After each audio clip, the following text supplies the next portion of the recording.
सलामुअलैकुम बच्चों, कैसे हैं आप लोग। आप में से कुछ बच्चों से तो पिछले वीक मुलाकात हुई थी मेरी। बायोलॉजी हम लोग पढ़ रहे थे। कुछ आज नए स्टूडेंट्स भी आए हैं, मतलब मेरी क्लास में नए स्टूडेंट्स आए हैं, पहली बार मेरी उनसे पहली बार मुलाकात हो रही है।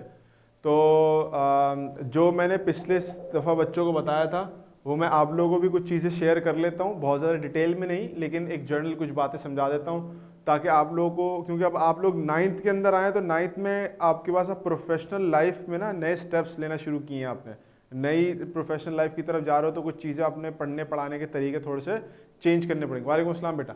अच्छा, तो हमारे पास क्या मामला है कि सबसे पहले तो समझ लीजिए कि बायो है। जब आपने सोच लिया कि हमने बायो पढ़नी है, और बायो ज़ाहिर सी बात है सबने डॉक्टर बनने के लिए पढ़ी होगी या डॉक्टर बनने के लिए ली होगी आपके पास, तो उसको पढ़ने का तरीका भी हमने वैसे ही लेके चलना है। और एक बात इसमें याद रखिएगा कि हम चाहे नाइन्थ की बायोलॉजी पढ़ें, चाहे मैट्रिक की पढ़ें, चाहे फर्स्ट ईयर की पढ़ें, चाहे सेकेंड ईयर की पढ़ें, उसमें हमने पढ़ना ऐसे है कि जैसे आपने कॉन्सेप्ट्स अपने क्लियर करने हैं।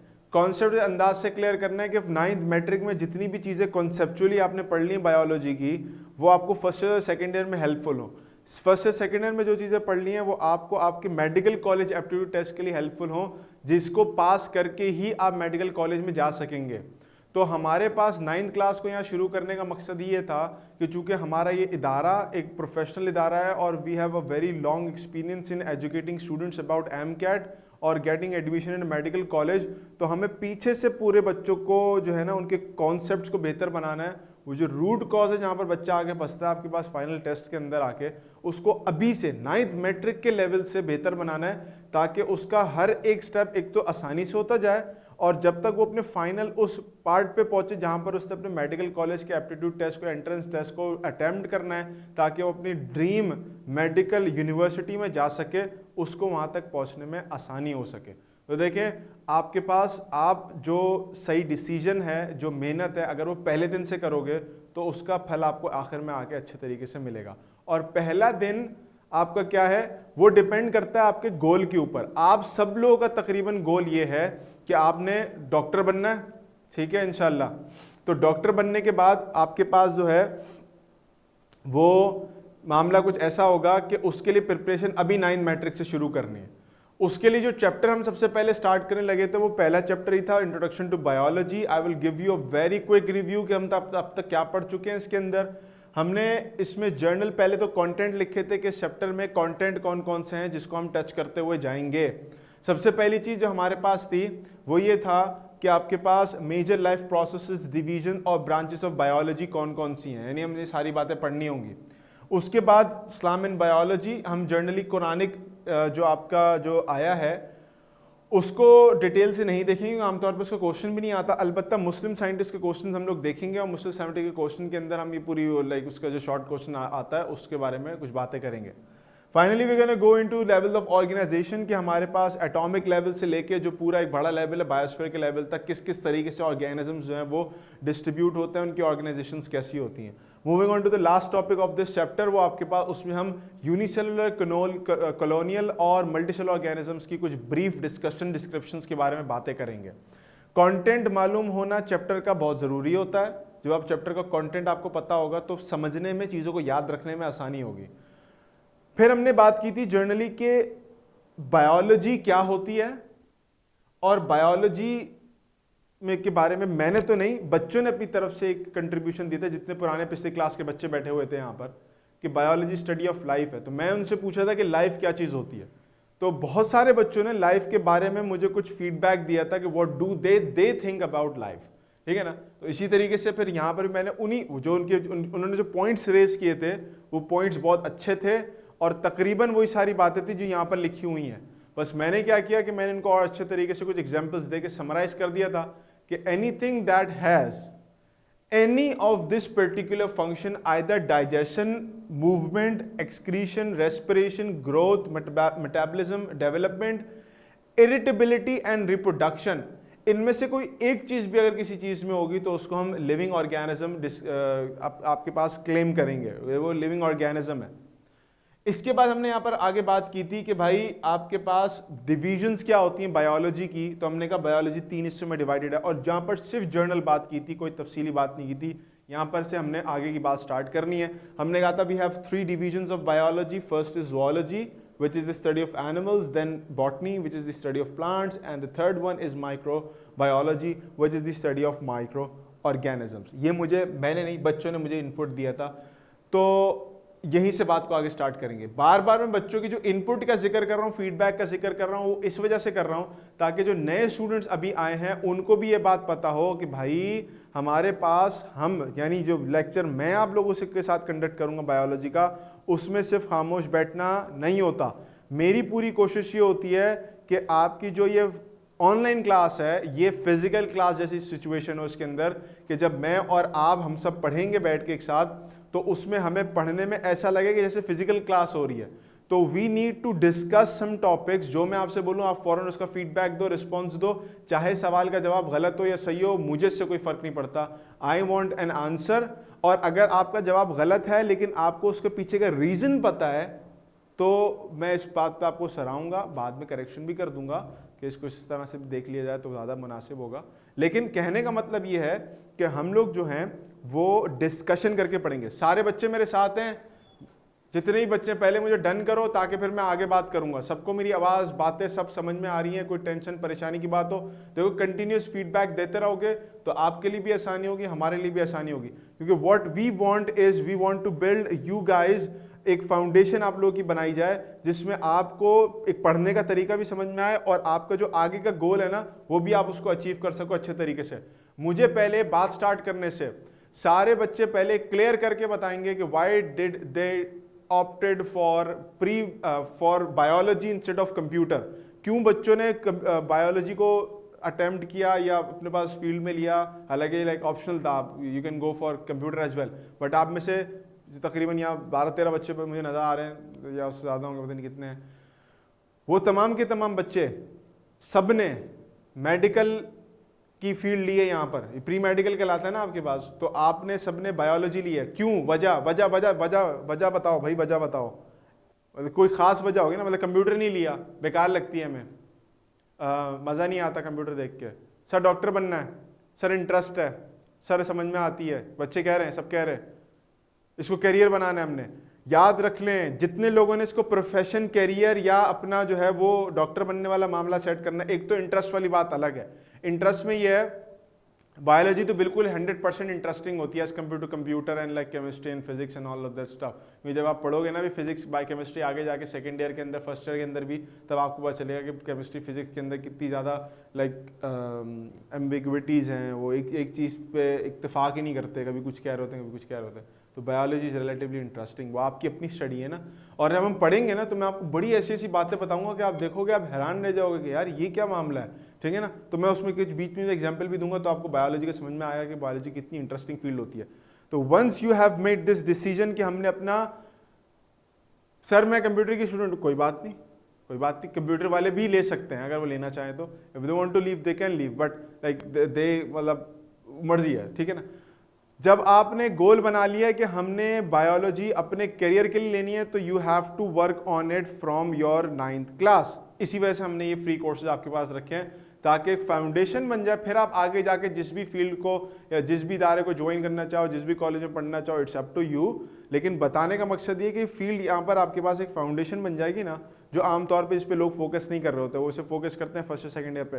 बट हेयर इन छाजाओ we don't focus just on MCAT और फर्स्ट और second year, we focus on building that particular core और foundation which you have to implement from your 9th and matric class. अच्छा जी, अब आ जाते हैं ज़ूलॉजी के ऊपर। भाई ये क्या है, ज़ूलॉजी क्या है? तो ज़ूलॉजी के बारे में समझें कि ज़ूलॉजी जो है एनिमल्स की स्टडी है। इसमें हम किस किस एनिमल के बारे में पढ़ते हैं, हम एनिमल कहते किसको हैं? क्या मुझे इस पर कोई रोशनी डालेगा? मतलब मैंने कह दिया ना कि एनिमल है, तो एनिमल क्या होता है, मतलब what do you call an animal? आप कैसे कहोगे कि ये एनिमल है और ये एनिमल नहीं है? कोई जस्ट जर्नल ऑब्जर्वेशन, मुझे वो नहीं चाहिए हाई फाई जवाब। कोई बच्चा बोले कि sir actually animal is an organism, नहीं नहीं नहीं, जो आप देख के फैसला करो कि सर ये एनिमल है ये नहीं है। How can you differentiate between an animal and a plant और एनी अदर ऑर्गेनिज्म? वाहिद कह रहे हैं सर ये रिप्रोड्यूस करते हैं, ऐसा ही है, लेकिन वो तो सारे लिविंग होते सारे लिविंग ऑर्गेनिजम्स रिप्रोड्यूस करते हैं। ये सर रिप्रोड्यूस करते हैं, वो तो गुड हो गया, they can reproduce, but the thing is के what makes them different. Sir उनके पाँव होते हैं, अच्छा सर उनके पास क्लोरोप्लास्ट नहीं होता, व्हाट इज अ क्लोरोप्लास्ट? ये तो बड़ा खतरनाक सवाल हो गया।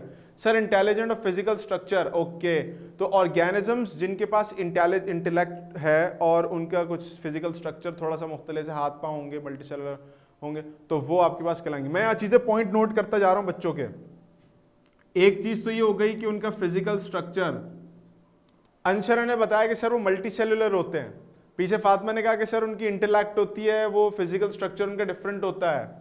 एक और स्टूडेंट ने बताया, इसका नाम मुझे नहीं पता चल रहा, उनका लाइक वो जो उनकी वो लाइक आईडी से लॉगिन हुए हैं वो आ रहे हैं, सर उनके यानी उनके लेग्स होते हैं, उनके फीट्स होती हैं, पाँव होते हैं उनके, 4 होते हैं, 2 होते हैं, हम भी एनिमल है ना, हमारे तो 2 हैं, बट वो होते हैं। ताहा कह रहे हैं, ताहा क्या कह रहे हैं भाई? ताहा कह रहे हैं कि उनके पास क्लोरोप्लास्ट, जो ग्रीन कलर पिगमेंट होता है वो नहीं होता, they don't have a chloroplast. ये वो चीज है जिसको देख के आप आइडेंटिफाई करते हो भाई चीज एनिमल है कि नहीं है? अच्छा, मजे की बात, प्लांट्स में इनमें से कोई एक भी चीज नहीं है। हाँ ये है कि वो रिप्रोड्यूस करते हैं, ये कि वो मल्टीसेलुलर होते हैं, अलबत्ता physical structure of a plant is very different to that of a human.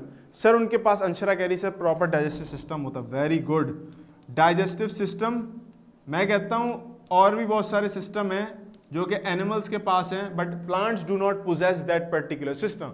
Plants do not have nervous system, they do have reproductive system, they do have some like transportation system, जैसे हमारा circulatory system है, उनके पास transportation से वो उनके पास xylem vessel का system है, दोनों ट्रांसपोर्ट के सिस्टम्स हैं, बट वेरिएशन है, बट उसको एक नाम दे देंगे कि ये आपके पास जो है ना ये ट्रांसपोर्टेशन सिस्टम होगा। लेकिन उनके पास डाइजेस्टिव सिस्टम नहीं है, उनके पास नर्वस सिस्टम नहीं है, उनके पास लिम्फेटिक सिस्टम नहीं है, उनके पास इस तरह की बहुत सारी चीज़ें नहीं होंगी, ठीक है? तो ये भी एक बहुत इंपॉर्टेंट फीचर है। वो तमाम ऑर्गेनिजम्स जो कि ये सारी चीज़ें पोजेस करते हैं, we will call them animals, और एनिमल्स में आपके पास की जो स्टडी होती है उसको हम ज़ूलॉजी में देखते हैं।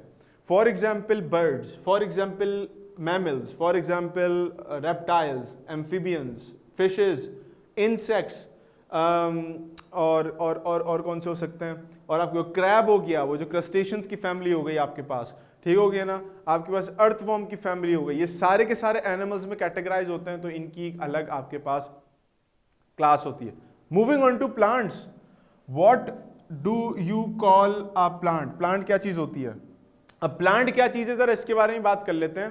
प्लांट वो है, उमर कह रहे हैं कि सर जिसमें क्लोरोफिल होता है, ओके, प्लांट वो है जिसमें क्लोरोफिल होता है। क्लोरोफिल इज अ पिगमेंट जो कि ग्रीन कलर का होता है, इसकी वजह से प्लांट ग्रीन दिखते हैं आपको, और वो फूड प्रिपेयर करने में हेल्प करता है। हमारे पास 9th क्लास के अंदर पूरा एक चैप्टर है बायोएनर्जेटिक्स का, उसको हम डिटेल में पढ़ेंगे कि प्लांट्स फूड कैसे प्रिपेयर करते हैं। फिर वो अगर आपने 9th में समझ लिया तो फर्स्ट टाइम में वो चैप्टर दोबारा है थोड़ी सी डिटेल्स के साथ, तो वहां पर हम और उसको अच्छे तरीके से समझेंगे। क्लोरोफिल होता है। What else is present in plants that is not found in animal? Sir Fatima कह रही है ये ऑक्सीजन जो है वो देते हैं और कार्बन डाइऑक्साइड का इंटेक करते हैं। Yes, they are responsible for taking CO2 and giving oxygen. Plants अपना फूड खुद प्रिपेयर करते हैं भाई, वो ऑटोट्रॉफ होते हैं। यहाँ लफ्ज इस्तेमाल किया आपके पास फातिमा ने, वो ऑटोट्रॉफ होते हैं। ताहा ने कहा कि सर वो फूड नेचुरली खुद बनाते हैं, अंशरा भी कह रही है फूड खुद बनाते हैं, और हसन कह रहे हैं कि सर वो फोटोसिंथेसिस करते हैं। तो I am gonna right just one word जो इन सबको डिस्क्राइब कर दे, और वो है ऑटोट्रॉफिक। तो दे आर ऑटोट्रॉफिक ऑर्गेनिजम्स। इसके अलावा फिजिकल स्ट्रक्चर की, जैसे हमने एनिमल से बात की थी, तो प्लांट्स के अंदर फिजिकल स्ट्रक्चर में क्या, अब मेरे मिसाल के तौर पे एनिमल्स में क्या होता है, एनिमल में विंग्स होते हैं, ठीक है ना, इंसेक्ट तो विंग्स हैं, आर्म्स हैं आपके पास, लेग्स हैं, मुंह है, थॉरिक्स वगैरह होगा, इस तरह की चीज़ होगी। प्लांट्स में 3 स्ट्रक्चर अलग होते हैं, रूट्स, स्टेम्स एंड लीव्स, या ब्रांचेस आपके पास ऊपर क्राउन की। तो फिजिकल स्ट्रक्चर में आपके पास थोड़ा बहुत डिफरेंस होता है। तो वो, और फ्लावर्स होते हैं उनके पास, जो उनका रिप्रोडक्टिव स्ट्रक्चर होता है। वो ऑर्गेनिजम्स के जिनमें आपके पास क्लोरोफिल होगा for food preparation, that is they do autotroph, they are autotrophic organisms, they can perform photosynthesis। इसके अलावा वो ऑक्सीजन को रिलीज करते हैं, कार्बन डाइऑक्साइड का अपटेक करते हैं, ऐसा एनिमल कोई नहीं करता। इसके अलावा आपके पास उनका फिजिकल स्ट्रक्चर थोड़ा डिफरेंट होता है, they have leaves, stems and roots and flowers, और एनिमल्स के अंदर उसके बिल्कुल अलग कहानी होती है। तो ऐसे ऑर्गेनिजम्स को प्लांट कहते हैं और इनकी स्टडी को हम लोग बॉटनी का नाम दे रहे होते हैं। Moving on to micro organisms, भाई माइक्रो ऑर्गेनिजम्स पे आते हैं। माइक्रो ऑर्गेनिजम्स जैसे हमने नाम से डिवाइस किया कि माइक्रो ऑर्गेनिज्म का मतलब होता है वो ऑर्गेनिजम्स के जो कि बहुत छोटे छोटे लिविंग ऑर्गेनिजम्स, छोटी लाइफ होती है, उसको माइक्रो ऑर्गेनिज्म कहते हैं। How would you consider something as micro organism? Fatima ने जवाब दे दिया भाई बड़ा बेहतरीन किस्म का। उन्होंने कहा है कि वो ऑर्गेनिजम्स के जिनको हम अपनी आंख से नहीं देख सकते, नेकेड आई से, नहीं मैं अपनी आंख से देखना चाहूं अगर तो मैं उसको नहीं देख सकता, वो ऑर्गेनिजम्स क्या कहलाएंगे? वो ऑर्गेनिजम्स आपके पास कहलाएंगे माइक्रो ऑर्गेनिज्म। अंशरा ने भी जवाब दिया, ठीक हो गया। तो organisms that can not be viewed from naked eye, इसका मतलब कि उसको देखने के लिए हमें क्या चाहिए होता है? उसको देखने के लिए, यस फातिमा ने जवाब दिया कि उनको देखने के लिए हमें चाहिए होता है microscope. We need a microscope to view that particular thing. Yes Anshra भी कह रही है माइक्रोस्कोप। तो फॉर एग्जांपल अमीबा, उमर ने एग्जांपल दी अमीबा की। अब देखो माइक्रो ऑर्गेनिजम्स की क्लास इतनी बड़ी है कि उसके अंदर बहुत सारी चीजें आती हैं। उसमें कोरोना वायरस भी आ जाएगा, उसमें आपके पास मलेरिया का प्लाज्मोडियम भी आ जाएगा, उसमें आपके पास वॉल्वॉक्स भी आ जाएगा, उसमें अमीबा भी आ जाएगा, पैरामीशियम बैक्टीरिया, इतनी चीजें आ जाएंगी उसके अंदर कि आप उसकी गिनती कर ही नहीं सकते।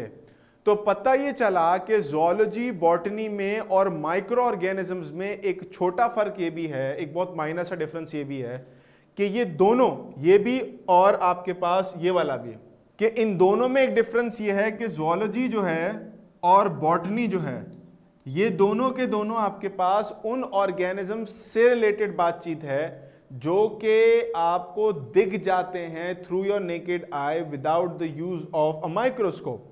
जबकि इनके अलावा वो ऑर्गेनिजम्स के जो कि माइक्रोस्कोप में देखे जाते हैं उनकी हमने कैटेगरी अलग बना दी और अलग डिवीजन में जाते हैं। साइनोबैक्टीरिया भी आपके पास यूनिसेलुलर होते हैं जो कि बैक्टीरिया के ग्रुप से ताल्लुक रखते हैं। अच्छा अब मेरी बात का जवाब देना, माइक्रोबायोलॉजी में माइक्रो ऑर्गेनिजम्स आ गए, ये एक अलग क्लास हो गई। बॉटनी और ज़ूलॉजी को अगर मैं ग्रुप करना चाहूं एक क्लास में तो वो एक क्लास क्या होगी? हमने कहा वो ऑर्गेनिजम्स के जो कि माइक्रोस्कोप में दिखते हैं वो अलग हो जाएं, वो ऑर्गेनिज्म जो माइक्रोस्कोप में देखने की जरूरत नहीं पेश आती, इतने बड़े वैसे ही दिख जाते हैं, वो कौन से मल्टी सेलुलर हो जाएंगे और समथिंग समथिंग समथिंग और भी कोई नाम। यूनिसेलुलर हो गए, चलो ये यूनिसेलुलर हो गए, ये मल्टी सेलुलर हो गए। इसके अलावा और नाम भी जो माइक्रो ऑर्गेनिज्म से मिलता जुलता होगा या माइक्रो ऑर्गेनिज्म का उल्टा होगा, वो क्या होगा? पहुंच गए, बस पहुंच गए, वहां तक पहुंच गए, बस आ गया, जवाब आ गया। बोलो बोलो। मैक्रो ऑर्गेनिज्म, उमर ने जवाब दिया, ये दोनों आपके पास ये कंसिडर किए जा सकते हैं as macro organisms, as macro organisms. अब देखो मैक्रो का मतलब होता है बड़ा, माइक्रो का मतलब होता है छोटा। तो माइक्रो ऑर्गेनिज्म रिक्वायर माइक्रोस्कोप, छोटी चीज देखने वाला स्कोप। ये मैक्रो ऑर्गेनिजम्स हैं दैट आर बिग इनफ, जिनको आप अपनी नॉर्मल आई साइड से देख सकते हो। क्या मेरी बातें यहां तक सबको समझ में आ रही हैं? सारी बातें क्लियर हो रही हैं? कोई प्रॉब्लम मसला वसला तो कोई नहीं हो रहा किसी को? कोई परेशानी टेंशन हो कि सर ने इतनी सारी बातें बोल दी, यूं चली गई ऊपर से? क्लियर हो रही बातें? अब आ जाओ आगे की बात करते हैं। Now let's discuss about the branches of biology. Biology की ब्रांचेस कौन कौन सी हमारे पास पाई जाती हैं? देखो अब बायोलॉजी की जो ब्रांचेस है ना, देखिए इसको अपनी जिंदगी का इन अल्फाज को, जो वर्ड्स हम यहाँ यूज करने लगे हैं, एनाटमी ये वो फलाना ढमकाना, ये वर्ड्स हमने अपने पास दिमाग में बिठा के रखने हैं और डेली भी इस्तेमाल करने होते हैं। डेली इस्तेमाल करने का मतलब क्या है कि वो बच्चा जिसने मेडिकल लिए है ना, तो उसने अपनी ज़िंदगी में अल्फाज भी जो इस्तेमाल करना है वो भी मेडिकल वाले करना है। वो ऐसे नहीं करेगा कि वो जो है ना अगर किसी चीज़ की बाहर को देखेगा तो बोलेगा वो आउटर स्ट्रक्चर, नहीं, what the word? Morphology, outer structure, external form. तो आपने इन वर्ड्स को इस्तेमाल करना है ताकि पता चले कि भाई मेडिकल के बच्चे आ रहे हैं, कोई आम बच्चे नहीं आ रहे, ठीक है ना? अच्छा अब देखो सबसे पहली बात यह कि हमारे पास कई सारी ब्रांचेस हैं बायोलॉजी की। There are many different branches of biology. उसको हम स्टेप बाय समझते जाएंगे विद एग्जाम्पल, आपकी आसानी के लिए, ताकि आपको बात अच्छे से समझ में आ जाए। देखो एक चीज होती है पेपर पास करना। पेपर पास करने के लिए क्या जरूरी होता है? हमारा स्टैंडर्ड, जाहिर सी बात है, इसी तरह का कुछ है कि 3 नंबर का सवाल आता है, 6 नंबर का सवाल आता है, तो आपने उसके हिसाब से चीजों को अटेम्प्ट करना होता है। लेकिन एक चीज होती है कि चीज को दिमाग में बिठाना। ये बात आपको भी पता है क्योंकि अब तक तो 8 क्लासेस तो आप भी पढ़ के आ चुके हो और हमें भी पता है, ठीक है ना? वो क्या है? वो ये है कि जितने बड़े बड़े सवाल आप याद करते हो ना पेपर के लिए, पेपर दे के आने के बाद वो चीज़ें दिमाग से निकल जाती हैं। मतलब ऐसा होता है कि जैसे ऐसा फीलिंग आती है कि जैसे आपने कचरे में डस्टबिन, वो डस्टबिन रखा होता है ना एग्जामिनेशन हॉल में, जो पढ़ के गए हो ना उसको आपने वो डाला डस्टबिन में और डाल के बाहर निकलते कुछ याद नहीं रहता। क्यों याद नहीं रहता? क्योंकि हमारा मेन फोकस जो था ना वो सिर्फ इस बात पे था कि भाई किसी तरीके से पेपर भरना है, नंबर लेके आना है। हम यहाँ क्या करते हैं, हम यहाँ बच्चों को बताते हैं कि देखो बेटा, छोटी बात याद रखो जो कि हमेशा के लिए याद रहेगी।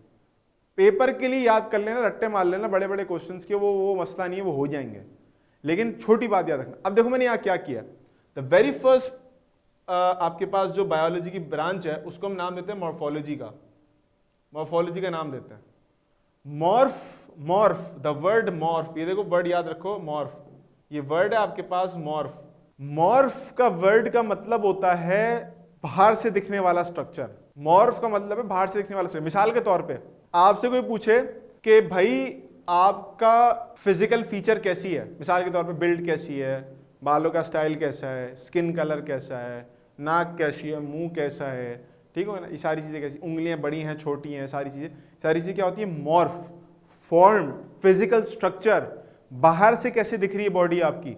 Next time someone talk to you about external form या आपके पास आपकी फिजिकल फीचर, तो व्हाट यू कैन से, आप कहोगे कि हाउ इज योर मॉर्फ। ओहो, सामने वाला बंदा एकदम से, ओ ये क्या हुआ बेटा, आप 9th क्लास में? आप बोलोगे जी हम 9th क्लास में, ऐसे यूं करोगे जी हम 9th क्लास में ठीक है ना। तो वर्ड वो यूज करने जो हम यहां यूज कर रहे हैं क्योंकि ये चीज हमारी डेली लाइफ में इस्तेमाल हुई। मॉर्फ कहते हैं किसी भी चीज की फिजिकल फॉर्म को, बाहर से कैसी दिखती है वो। मॉर्फोलॉजी, ओलॉजी का मतलब होता है, ओलॉजी जो वर्ड है ना वो निकला है लोगोस से। मॉर्फोलॉजी का वर्ड जो है वो निकला है लोगोस से। लोगोस का मतलब होता है स्टडी, पढ़ना। अब मॉर्फ लोगोस यानी फिजिकल फॉर्म को पढ़ना।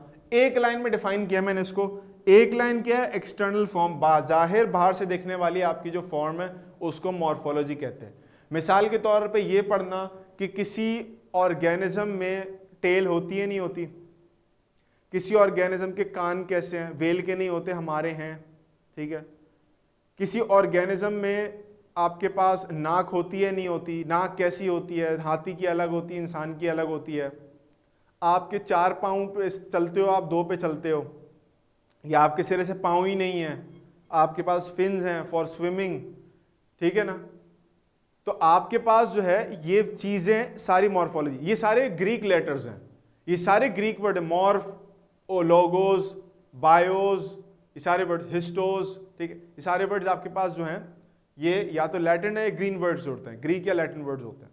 अब ये एक्सटर्नल फॉर्म आ गई, बाहर से दिखने वाली चीज कैसी है। उसके बाद एक और ब्रांच है बायोलॉजी की, वो है एनाटमी। एनाटोम से निकला, एनाटोम कहते हैं इनसाइड ऑफ समथिंग, अंदर क्या क्या मौजूद है जो बाहर से नहीं दिखेगा आपको। अब मैंने यहां लिखा है इंटरनल पार्ट्स, ये external form, internal part.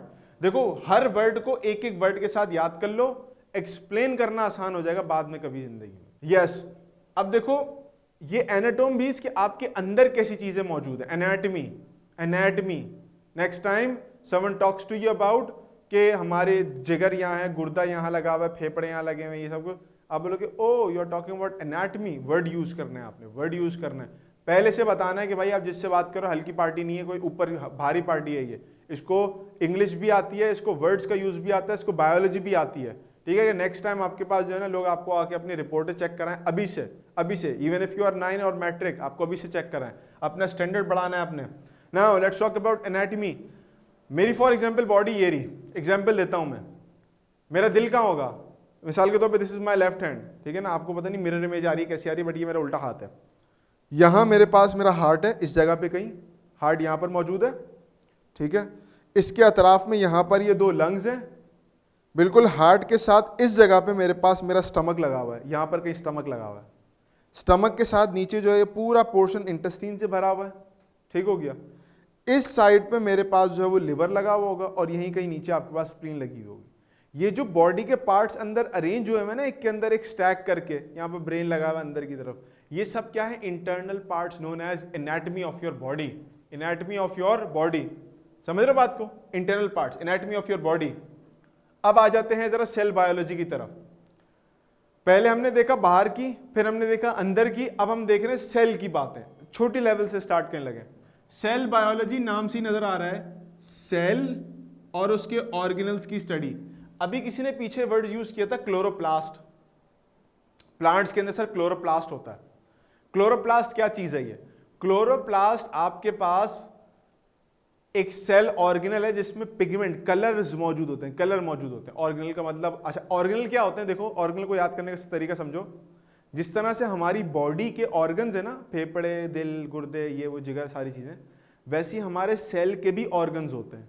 Mitochondria, Golgi bodies, ribosomes, endoplasmic reticulum, chloroplast, vacuole, ये सारे हमारी बॉडी के, ये हमारे सेल के ऑर्गन्स हैं। क्योंकि ऑर्गन छोटे हैं इसलिए इसको ऑर्गेनेल कहते हैं। छोटे ऑर्गन्स, ऑर्गेनेल, छोटे ऑर्गन्स, ठीक हो गया ना? तो सेल की स्टडी, कौन सा सेल है, कैसा सेल है। मिसाल के तौर पे हमारे पास कुछ सेल्स ऐसे होते हैं, कुछ सेल्स ऐसे होते हैं, कुछ सेल्स ऐसे होते हैं, कुछ सेल्स ऐसे होते हैं, यूं फ्लैट। ये सेल्स के मुख्तलिफ शेप है ना, कॉलम शेप, पेंटागोनल या हेक्सागोनल शेप, 6 कोनों वाला। इसके अलावा आपके पास गोल सा शेप, इसके अलावा आपके पास flat shape, squamous shape cells. ये सब सेल्स के शेप कैसे हैं। फिर ऑर्गेनल कौन कौन से हैं, ऑर्गेनल क्या काम करते हैं, सेल्स कौन कौन से फंक्शन में मुलव्वस हैं। ये हाँ, प्लांट और एनिमल सेल का डिफरेंस है, जैसे आप ये हसन ने यहाँ पर निशानदेही की इस बात की। इन सब को हम पढ़ते हैं सेल बायोलॉजी के अंदर, ठीक हो गया ना? क्योंकि हर सेल का एक अलग लेवल का काम होता है। अब आप मिसाल के तौर पे देखो, माउथ के अंदर सलाइवा प्रोड्यूसिंग सेल्स होते हैं, सलाइवा प्रोड्यूस कर रहे हैं, फूड को मिक्स करने में, डाइजेस्ट करने में हेल्प करते हैं। लेकिन ये सलाइवा प्रोड्यूसिंग सेल ब्रेन में नहीं होंगे। ब्रेन में सेल होगा, लेकिन वो सेल होगा जो कि इंफॉर्मेशन लेके जाता है पूरी बॉडी में। अब ये वाला सेल सलाइवा की जगह पे नहीं होगा। पोजीशन कौन सी, किस जगह पे सेल की, ये भी बहुत इंपॉर्टेंट काम होता है। समझ रहे हो मेरी बात को? Moving on to the next one which is histology. हाँ, सेंसरी सेल्स होते हैं ना, नर्वस सेल्स होते हैं आपके पास। अब सेल्स के बाद अगली चीज क्या होती है? मुख्तलिफ सेल्स मिलकर टिश्यू बनाते हैं। तो we gonna talk about tissues. Tissues की स्टडी को हम कहते हैं हिस्टोलॉजी। हिस्टोलॉजी, हिस्टो कहते हैं कॉम्पैक्शन ऑफ सेल को, सेल्स के मजमूए को हिस्टो कहते हैं। हिस्टो कंपैटिबिलिटी, प्रोटीन्स वगैरह कभी आप लोग बड़े होंगे तो आगे जाके पढ़ेंगे इस तरह की चीजें। हिस्टो कहते हैं आपके पास सेल्स की एक्यूमुलेशन या सेल्स के ग्रुप वगैरह को ना। ये होता है स्ट्रक्चर ऑफ टिश्यूज। टिश्यूज कैसे बने हुए? मिसाल के तौर पर एग्जांपल देता हूं मैं। ब्रेन, अभी तो बहुत सारे लोग, जाहिर सी बात है, कुर्बानी वगैरह होगी तो देखेंगे भी गाय बकरों को। गाय आपने पकड़ी एक, आपने उसका मगज का पोर्शन निकाला, ये वाला ब्रेन वाला। बकरा पकड़ लिया कोई, ठीक है, मुर्गी पकड़ ली कोई, छोटा सा दिमाग निकाला आपने उसका। अब उसको अगर आप काट के देखते हो ना, तो उसका दिमाग के अंदर जो स्ट्रक्चर है, जो टिश्यूज की अरेंजमेंट है, वो बिल्कुल डिफरेंट होगी एज कम्पेयर टू वो बोटा, वो जिसपे वो हंटर बीफ वाला पोर्शन नहीं होता, इसका टिक्का बनाते हैं लोग बैठ के, वो हंटर बीफ वाला पोर्शन। खाया तो होगा ना भाई, खाते पीते लोग हो तुम लोग के, नहीं हो? करते हो बारबेक्यू वगैरह? हंटर बीफ का पता है, वो जो वाला पोर्शन होता है जिससे टिक्का इक्का बनता है। अरे कैसे लोग, हाँ। तो वो देखो, वो वाला पोर्शन और मगज वाला पार्ट बिल्कुल अलग है।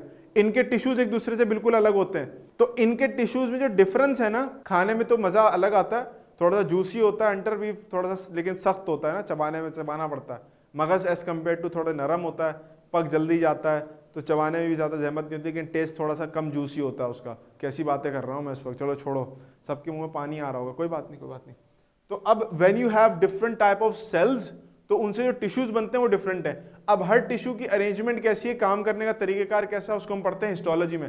देखो 4 फील्ड्स पढ़ी अब तक, morph external, anatomy internal, cell biology cell की स्टडी, हिस्टोलॉजी टिश्यू की स्टडी। ठीक हो गया?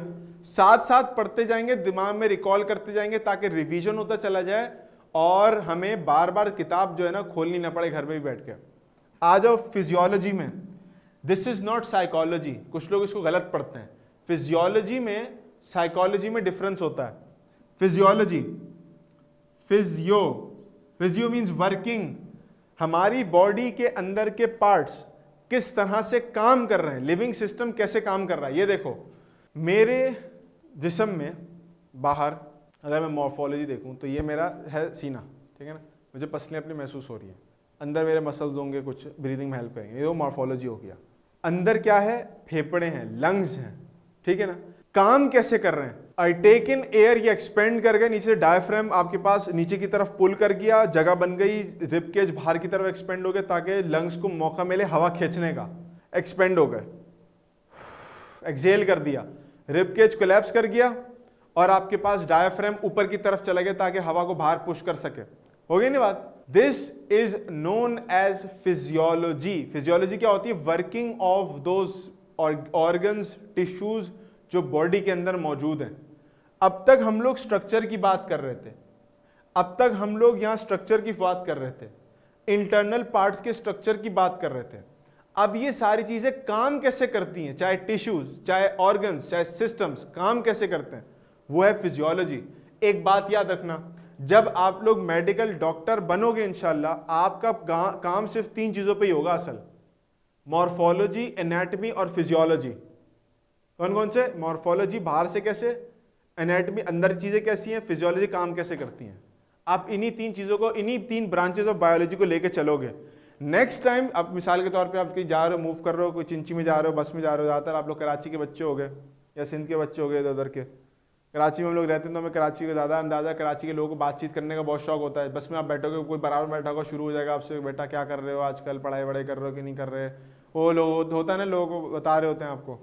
तो अगर आपसे अब कोई पूछे बेटा आपने क्या बनना है, बोलेगा डॉक्टर बनना है, वो आपसे बोलेगा आपने डॉक्टर क्या बनना है तो उसमें आपने क्या क्या पढ़ना है। आप ये नहीं बताओगे अंकल हम उसमें गुर्दे फेफड़े ये पढ़े, नहीं नहीं नहीं, आप उससे कहोगे अंकल पूरी 5 साल MBBS 3 ब्रांचेस ऑफ बायोलॉजी पर मुनसर होती है। पहली मॉर्फोलॉजी, दूसरी एनाटॉमी, तीसरी फिजियोलॉजी। बात खत्म हो गई, अंकल ने आगे से कुछ बोलना ही नहीं है क्योंकि उनको पता ही नहीं है क्या है। लेकिन अगर वो आपसे पूछ लें बेटा what is morphology, anatomy and physiology, तो आप बताने का अहल हो, आप बता सकोगे भाई what is morphology, anatomy and physiology. Are you guys with me? So तो नहीं गए, नींद तो नहीं आ रही किसी को? चलो भाई आगे चलो। आगे बड़ी बेहतरीन साइंस है जो आमतौर पे बच्चों को पसंद नहीं होती, और ये आप लोग पढ़ोगे फर्स्ट ईयर में जाके, और फर्स्ट ईयर में जाके पढ़ोगे तो उसमें आपको पता चलेगा नेमिंग, ग्रुपिंग। मिसाल के तौर पे आप में से शायद किसी को पता हो कि ह्यूमंस का, यस फातिमा ने देखो यहाँ जवाब दे दिया, मैं सवाल ही पूछने लगा था। ये ह्यूमंस का बायोलॉजिकल नेम क्या होता है? मिसाल के तौर पे इंसानों का कोई बायोलॉजिकल नेम अगर हम देना चाहें तो वो क्या होता है? वो क्या होता है? फातिमा ने कहा सर उसको हम कहते हैं होमो सैपियंस।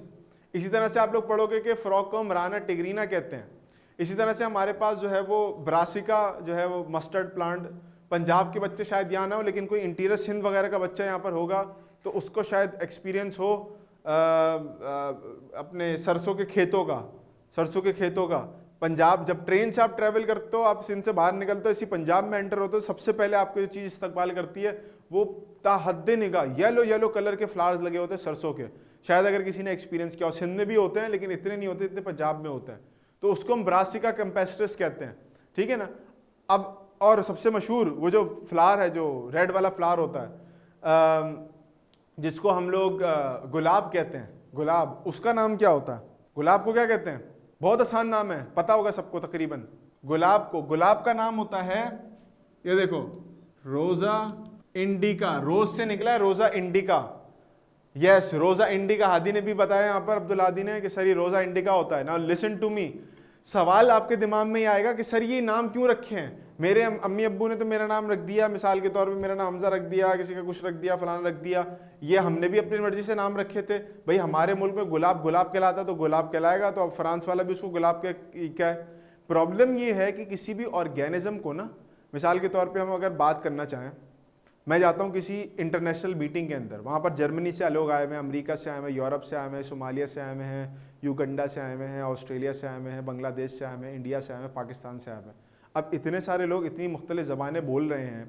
अब मसला ये है कि ये सारे देख के तो आइडेंटिफाई कर सकते हैं कि गुलाब क्या होता है। मिसाल के तौर पे इंडिया का बंदा, पाकिस्तान का बंदा, बांग्लादेश का बंदा बैठा होगा, वो कहेगा हाँ भाई ये गुलाब है। फ्रेंच वाला कुछ और बोलेगा, मुझे नहीं पता फ्रेंच को गुलाब में, गुलाब को फ्रेंच में क्या कहते हैं। अमेरिका वाला कहेगा ये रोज़ है। हो सकता है चाइना वाला आके बोले कि ये हिबिस्कस है या चाइनीज़ रोज़ है, कोई इस तरह की चीज़ है। अब सबका इख्तिलाफ हो जाएगा, चीज़ एक ही होगी, सबने नाम अलग दिए हैं। तो साइंटिस्ट ने कहा कि देखो इस इख्तिलाफ को ख़त्म करना है किसी तरीके से। वो कैसे ख़त्म होगा? कि अगर हम बायोलॉजी की बेसिस पे नाम देना शुरू कर दें। उससे क्या होगा, उससे ये होगा कि चाहे मैं अपनी जबान में इसको गुलाब बोलूं या रोज बोलूं या कुछ भी बोलूं, पूरी दुनिया में इस एक फूल को रोजा इंडिका के नाम से जाना जाएगा। अब मैं हूं मिसाल के तौर पे, मुझे आप हमजा बुलाओ, आप मुझे भाई बुलाओ, आप मुझे जानी बुलाओ, दोस्त बुलाओ, कुछ भी बुलाओ, ठीक है ना, अल्टीमेटली आप करोगे क्या कि आप कहोगे भाई आप जो भी हो ना, वी डोंट केयर, आप हो होमो सैपियंस ही। अब ह्यूमन के लिए कोई ह्यूमनो का वर्ड यूज कर रहा है, कोई इंसान का वर्ड यूज कर रहा है, कोई रिजाल का वर्ड यूज कर रहा है, कोई बशर का वर्ड यूज कर रहा है, कोई कुछ भी यूज कर रहा है, लेकिन साइंस में वो एक ही नाम यूज करेगा which is Homo sapiens. Sir English में तो नाम है, नाम बिल्कुल है इंग्लिश के अंदर, मसला ये ना कि अगर मैं मिसाल के तौर पर जाता हूँ, मैं बोलता हूँ भाई मुझे इंग्लिश में नाम नहीं पता किसी एक पौधे का, मिसाल के तौर पे कोई कोई कोई एग्जाम्पल लेके आते हैं, मेरे मुल्क में गुलमोहर है एक, ठीक है, एक पौधा। अब मैं किसी को जाके डिस्क्रिप्शन दूंगा गुलमोहर क्या होता है, वो बंदा कहेगा, अंग्रेज को मैं बता रहा हूँ, भाई जान hello listen I have seen a gulmohar plant, हो गया what is a gulmohar plant, तो मैं कहूँगा like it's a big tree with like red flowers and it is like beautiful petals. वो बोलेगा oh so you are talking about rose, मैं बोलूँगा ना it's not rose, it's gulmohar. तो बोलेगा पता नहीं क्या है। अच्छा, अब वो मुझे अगर अपनी जबान में गुलमोहर को उसने भी देखा हुआ है, लेकिन वो एक्सप्लेन करने की कोशिश कर रहा है कि गुलमोहर क्या, वो कहेगा look I have seen a flame of the forest tree and it is like very big tree with lush green leaves and red flowers with very beautiful top notch petals with white like patches and something like that. तो अब मैं बोलूंगा what is a forest fire, fire in the forest plant, मुझे तो नहीं पता ना क्या चीज है ये। अब वो कह रहा है fire in the forest plant, मैं कह रहा हूं गुलमोहर है। हम दोनों एक पॉइंट पे कब आ सकते हैं, जब ऐसा नाम हो कि ना उसकी जबान में ना मेरी जबान में, इंटरनेशनली ग्लोबली वो नाम चल रहा हो। हम कहेंगे इसका नाम है आपके पास सीजल पीनिया। अब सीजल पीनिया का नाम जब बीच में आ गया तो बोले ओहो अच्छा, तो ये वो चीज है। तो फायदा क्या होता है कि जब आप एक साइंटिफिक लैंग्वेज के अंदर विच इज लाइक ग्रीक और लैटिन में कोई नाम देते हो ना किसी ऑर्गेनिज्म को या किसी ग्रुप को नाम दे देते हो, उसका फायदा ये होता है कि आपकी जबान में कुछ और होगा, अंग्रेज की जबान में कुछ और होगा, डिस्क्रिप्शन देने की कोशिश करोगे, दोनों एक दूसरे की बात नहीं समझ पाएंगे। लेकिन जैसे ही दोनों ने वो नाम लिया जो साइंटिफिक नेम है, खट करके दोनों को समझ में आ जाएगा कि आपके पास नाम क्या है उसका। तो टैक्सोनॉमी जो है, taxonomy is that branch of biology which deals with grouping and naming of organism. अब प्लांट्स आपके पास हैं, कम्युनिकेशन में इजीनेस मिलेगी, फिजिबिलिटी आएगी। फातिमा ने मेरी जो बातें थी उसको समराइज कर दी है यहाँ पर कि भाई जो हम बात कर रहे हैं ना, जो कम्युनिकेशन है उसको फिजिबल बना दिया, इजी बना दिया है। अब ग्रुपिंग क्या है, मैं अपनी जबान में बोलूंगा सर पौधा, वो बोलेगा प्लांट, हम बोलेंगे प्लांटे। आहा, ये प्लांटे आपने कह दिया ना, बात खत्म हो गई सारी। अब हमारी जबान में फफूंदी, वो कहेगा फंगस, हम बोलेंगे फंजाए, किंगडम फंजाए। ओके, ये हो गया ना। उसकी डिस्क्रिप्शंस भी होंगी कुछ कि फंजाई ये होता है और ये इस तरह की चीजें। हम कहते हैं भाई काई लग गई है पाइप के ऊपर, वो बोलेगा व्हाट इज अ काई। हमें तुर्की वाला बोलेगा जी काय कबीला हमने अर्तगल में देखा था, ठीक है। पाकिस्तानी बोल रहा नालियों के ऊपर लगा होता है वो काई होती है। अंग्रेज को तो पता ही नहीं बात क्या हो रही है, वो एलजी बोलता होगा। हाँ, हमने क्या कहा, हमने ग्रुप बना दिया आपके पास किंगडम प्रोटोक्टिस्टा। समझ रहे हो मेरी बात को मैं क्या कहना चाह रहा हूं। तो ये कम्युनिकेशन को आसान बनाने के लिए हमारे पास टैक्सोनॉमी की ब्रांच इंट्रोड्यूस कराई गई है ताकि हम नेम दे सकें, ग्रुप कर सकें और इंफॉर्मेशन को आसानी से फैला सकें आगे की तरफ। ठीक हो गया ना। तो ये आपके पास 6 ब्रांचेस थी। Let's move on to the further 6 more branches. एक और ब्रांच है बायोलॉजी की जिसको हम जेनेटिक्स कहते हैं। बहुत कम पढ़ी जाती है ये बड़े लेवल पे, क्योंकि थोड़ी मुश्किल साइंस होती है ये। जेनेटिक्स के नीचे मैंने एक वर्ड लिखा है खाली, विच इज हेरिडिटरी। मेरे बाल पता नहीं आप लोगों को नजर आ रहे हैं कि नहीं आ रहे, सामने आया था मैं। ये मेरे बाल थोड़े से कर्ली हैं, ठीक है ना, कर्ली बाल है मेरे पेरेंट्स में से मेरी मदर के बाल कर्ली हैं, फादर के बाल थोड़े से स्ट्रेट और वेवी से हैं। Not just like exactly straight but थोड़े स्ट्रेट एंड वेवी से। इसी तरीके से मेरी हाइट जो है ना, वो मेरे फादर की तरफ से आई है, लंबी हाइट। ये मेरी जो उंगलियां हैं ना, इसमें अगर आप मेरे नाखून देखो, ये मैं बड़ी छोटी सी चीज बता रहा हूँ आपको, आमतौर पर लोग नोटिस नहीं करते। आमतौर पे लोगों के नाखून होते हैं ना, वो छोटे छोटे होते हैं, मेरे बहुत लंबे हैं। ये मुझे मेरे फादर की तरफ से मिले हैं। ठीक हो गया ना। तो वो चीजें जो कि मॉर्फोलॉजी का भी पार्ट है, एनाटॉमी का भी पार्ट है, फिजियोलॉजी का भी पार्ट है। क्या 3 बातें बताई? मॉर्फोलॉजी, एनाटॉमी, फिजियोलॉजी का पार्ट है जो आपको आपके पेरेंट्स से मिले हैं। इसको कहते हैं हेरिडिटरी और इसकी स्टडी होती है जेनेटिक्स। मिसाल के तौर पे फिजियोलॉजी का मतलब क्या है, मतलब फिजियोलॉजी, मॉर्फोलॉजी समझ में आ गई सर, नाक लंबी है अब्बा जैसी, बाल कर ली अम्मा जैसे, हाइट है अब्बा जैसी, ठीक है ना, और आपके पास स्किन शेड है अम्मा जैसा। तो ये तो बाहर से दिखने वाली चीजें, अंदर वाली चीजें बताओ कैसी हैं। कुछ लोगों में एनाटॉमी, आपके पास इंटरनल स्ट्रक्चर्स है ना, तो कुछ लोगों में आपके पास बॉडी के अंदर कुछ पार्ट्स ऐसे होते हैं कि जिसमें कुछ डिजीजेस समटाइम ऐसी होती हैं कि जो पेरेंट्स से भी होती हैं और वो चलती भी आपके ऑफस्प्रिंग्स तक आती हैं। मिसाल के तौर पे समझो इस बात को, कुछ लोग ऐसे होते हैं कि जिनकी किडनी का शेप थोड़ा सा छोटा होता है या डिफरेंट होता है as compare to rest of the लोग। मैं सिर्फ एनाटॉमी की बात कर रहा हूँ फिलहाल, फिजियोलॉजी नहीं। अभी एज्मा और डायबिटीज का जिक्र करूंगा मैं ताहा और फातिमा फिजियोलॉजी के अंदर, पॉइंट अपने संभाल के रखना भी थोड़ी देर के लिए। मैं भी बात कर रहा हूँ इंटरनल स्ट्रक्चर एनाटॉमी के, वो पेरेंट्स से कैसे मिल रहा होता है। समटाइम्स हमारी क्योंकि फैमिली के अंदर एक केस है इस तरह का कि पेरेंट्स के अंदर जो थी वो किडनी का शेप रिलेटिवली छोटा था आम लोगों के मुकाबले में, तो वो उनके ऑफस्प्रिंग्स तक गया है। वो जेनेटिक एक डिजीज है जो पास ऑन हुई उनके पेरेंट्स से ऑफस्प्रिंग में। मॉर्फोलॉजी का कोई फर्क नहीं है, बच्चे नॉर्मल है दिखने वाले, अम्मा अब्बा जैसे ही है, सब नॉर्मल है, बट क्या है इंटरनल स्ट्रक्चर में जो किडनी है वो आपके पास रिलेटिवली छोटी है एज कंपेयर टू जो बाकी लोग, हम लोग हैं, बाकी कोई इस तरह के लोग होंगे। तो ये आपके पास हो गए ना, ठीक है ना, इस तरह की चीज। एक और बात, आखिरी बात सुनते जाओ, फिजियोलॉजी का पॉइंट, फंक्शनिंग कैसी है बॉडी की। तो यहां पर यूसरा ने पॉइंट उठाया, फातिमा ने पॉइंट उठाया, दोनों ने डायबिटीज का पॉइंट उठाया, उमर ने भी पॉइंट उठाया डायबिटीज का। बॉडी आपके पास शुगर को डील नहीं कर पा रही कि उसको रेगुलेट कैसे करना है, तो उनके लिए उनको इंसुलिन लेना पड़ता है, इस तरह की चीज लेने पड़ती हैं। ये क्या है, फिजियोलॉजी है आपकी बॉडी की, काम करने का तरीका आपकी बॉडी का। तो ये सारी की सारी बातें जेनेटिकली होती हैं, जेनेटिक्स इनको लेके चलती है।